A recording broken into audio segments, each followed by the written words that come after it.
Mesdames et messieurs, bonsoir. Salut les amis, j'espère que vous allez bien. Bienvenue à Ibra Show TV, donc ma chaîne qui parle souvent du football international, que ce soit en Europe, en Afrique ou partout dans le monde.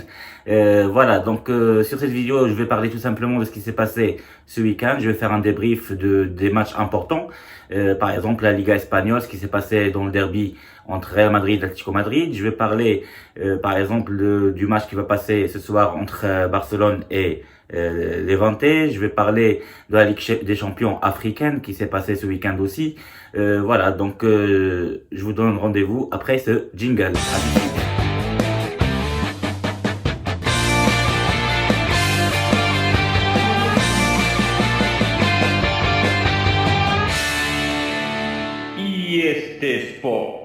Alors, mesdames et messieurs, tout d'abord, pour commencer, on va parler de la Liga espagnole. Hier, il y a eu un match très important en Liga espagnole entre Real Madrid et l'Atlético Madrid. C'était un derby madrilène.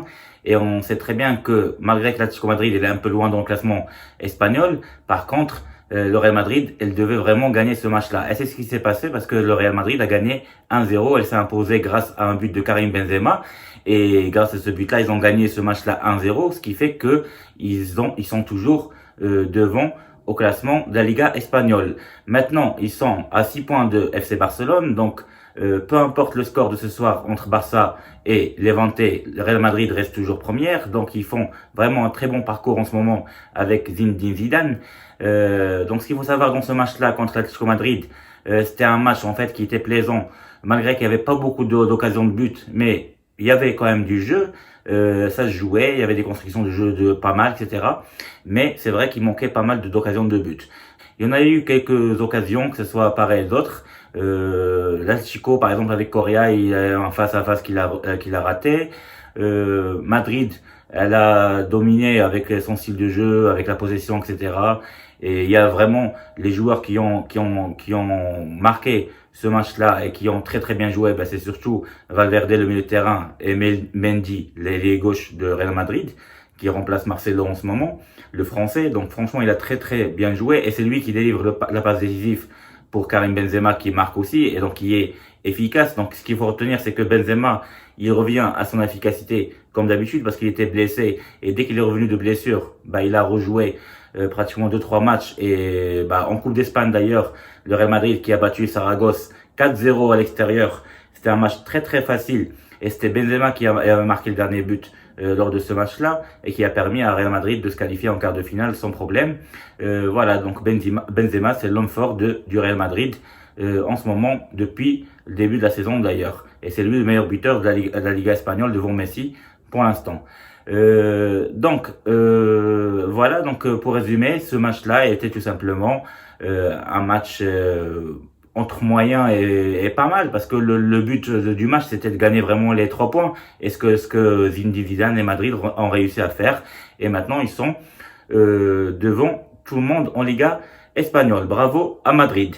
Ce qui concerne Barça, donc on sait très bien qu'elle va jouer contre Levante ce soir-là, et Barça, elle a fait une manita en Coupe d'Espagne contre Leganés. Donc on le sait très bien que cette manita a permis à Barça d'oublier son échec contre Valence la semaine dernière, qui lui a permis tout simplement d'échapper du classement de la première place du championnat de la Liga espagnole. Et du coup, donc maintenant, cette victoire-là a rassuré un petit peu le Barça, surtout qu'ils ont très très bien joué et que Messi il a retrouvé son chemin au filet, il a marqué 2 beaux buts avec une passe décisive, etc. Donc j'imagine ce soir-là contre Levante, Barcelone va jouer au Camp Nou, donc chez elle, à Barcelone, donc il n'y aura pas de problème, je pense qu'ils vont gagner quand même, mais ils vont avoir quand même toujours 3 points de retard par rapport à Madrid pour pouvoir les rattraper. Si on parle des autres championnats, en Angleterre, on sait très bien qu'hier, il y a eu un match nul entre Leicester et Chelsea, de partout, mais le match qui était le plus important, c'était entre Liverpool et Southampton. Il y a eu 4-0 pour Liverpool, et oui, 4-0 contre Southampton, l'équipe de Soufiane Boufal, le Marocain, qui est d'ailleurs rentré juste en deuxième mi-temps. Il n'était pas titulaire, mais c'était trop tard quand il est rentré parce qu'il y avait déjà 3-0 pour Liverpool. Et Liverpool, l'homme fort de Liverpool, c'était Firmino, parce qu'il a délivré 3 passes décisives. Il était tout simplement énorme, ce joueur-là. Et bien sûr, notre joueur qu'on aime beaucoup, c'est l'Égyptien Mohamed Salah qui a marqué un doublé, 2 buts. Voilà, donc ce qu'on sait très bien, c'est que Manchester City est deuxième au classement de la Ligue d'Angleterre et que le Liverpool est devant Manchester City de à peu près de 22 points. Ce qui fait, je pense que ils vont gagner le championnat, c'est sûr et certain, parce que c'est impossible de remonter 22 points au classement. Donc il y a plus de suspense pratiquement en championnat d'Angleterre. Ce qui se passe en Allemagne, c'est que le Bayern Munich a réussi à battre Mainz 3-1. Voilà, donc grâce à un but aussi, encore une fois, de Lewandowski. Donc on sait très bien que c'est lui le meilleur buteur de cette saison-là en 2019-2020. Et Bayern, grâce à cette victoire-là, ils ont réussi à tout simplement devenir numéro 1 au classement de la Bundesliga, c'est-à-dire en Allemagne, parce que Leipzig a fait un faux pas, il a fait un match nul contre FC Mandelbach, et du coup, voilà, donc Bayern, elle est devant Leipzig avec un point de plus. Et Dortmund aussi, elle a gagné avec le Manita aussi, 5-0 contre Union de Berlin. Avec voilà, donc ils ont réussi à aussi monter dans le classement de la Bundesliga et ils sont 3 points derrière Bayern. Donc du coup, ils ont relancé vraiment le championnat d'Allemagne. Si on parle de la Serie A italienne, aujourd'hui il y a eu un match très joli entre la Juventus de Turin et la Fiorentina. Et la Juventus, elle a gagné 3-0 avec un doublé de Cristiano Ronaldo sur 2 penalties et un but de Delight à la fin du match.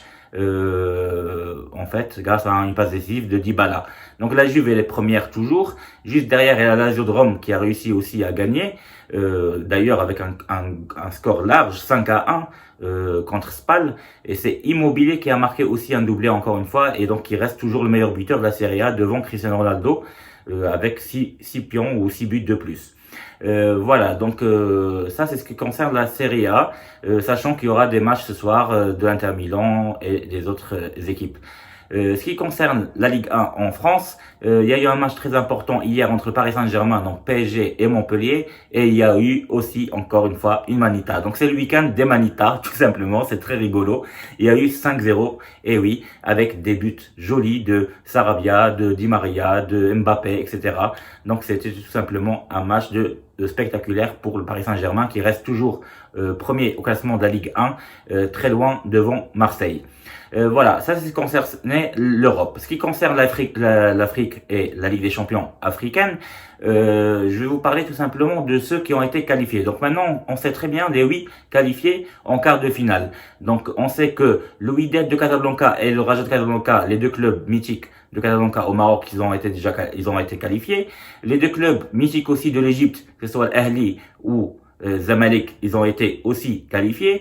Et les 2 clubs mythiques aussi de la Tunisie, que ce soit l'Étoile de Sahel et l'Espérance de Tunisie, ils ont été qualifiés. Donc ça veut dire qu'il y aura 6 clubs arabes ou maghrébins si vous voulez, qui seront en quart de finale de la Ligue des champions africaine. C'est pratiquement du jamais vu. Et en plus, il y aura le Tapé Mazembe du Congolais, c'est-à-dire qui est tout simplement un club mythique en Afrique très connu aussi, avec 5 Ligues des champions, qu'il faut pas oublier, ex-aequo avec Zamalek.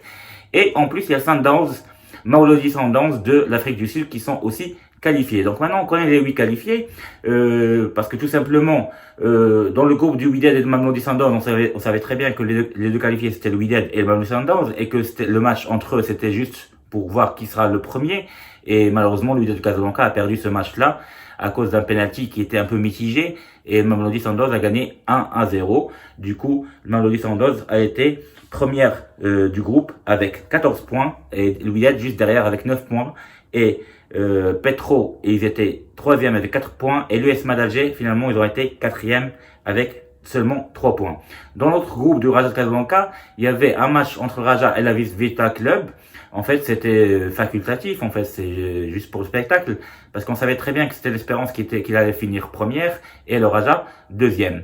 Donc du coup, l'Espérance a joué avec la deuxième équipe contre la JSK, elle a perdu 1-0 contre la JSK, et le Raja, elle a joué juste pour le spectacle et elle a battu la Vita Club aussi 1-0 grâce à un but de Badr Banoun, le défenseur très connu au Maroc. sur une passe décisive de Hachekel sur un coup franc tout simplement. Donc le Raja et l'Espérance finalement ils ont fini premier du groupe avec les mêmes points, 11 points, et juste derrière il y a la JSK avec 7 points et en dernier il y a la Vita Club avec 4 points. Dans le troisième groupe où là, il y avait l'ATP Mazembe et Zamalek qui étaient déjà qualifiés. Donc l'ATP Mazembe elle a réussi à battre le Zesco de la Zambie, United de la Zambie 3-1, et le Zamalek elle a fait 0-0 contre Primero d'Agosto. Donc du coup, le Mazembe, ils sont premiers avec 14 points, le Zamalek sont deuxième avec 9 points, et Primero Agosto troisième avec 4 points, et le Zesco United de la Zambie seulement avec 3 points. Donc on sait très bien que c'est le Mazembe et le Zamalek qui sont premiers de ce groupe-là. Dans le dernier groupe où il y avait plus de suspense, vraiment, parce que il y avait un match entre le Hilal du Soudan et le Ahli al-Masri, donc de l'Égypte, qui a finalement fini par un résultat de 1 partout et qui a permis à l'Ahli de se qualifier à la place de l'Hilal. Malheureusement pour l'Hilal, elle finit troisième avec 10 points. Elle était vraiment très proche pour se qualifier. Donc le premier, c'est l'Étoile de Sahel qui a réussi à battre Platinum 2-0.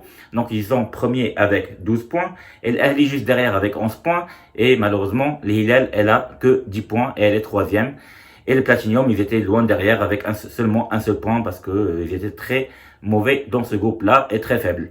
Donc voilà, on connaît tous ceux qui sont qualifiés. On aura certainement beaucoup de quarts de finale entre des pays, je pense, arabes et maghrébins, sachant que, par exemple, si le Raja et le Wydad ils sont deuxièmes, comme le Zamalek et l'Ahli, bah on sait que les Tunisiens ils sont premiers, que ce soit l'Espérance et l'Étoile de Sahel.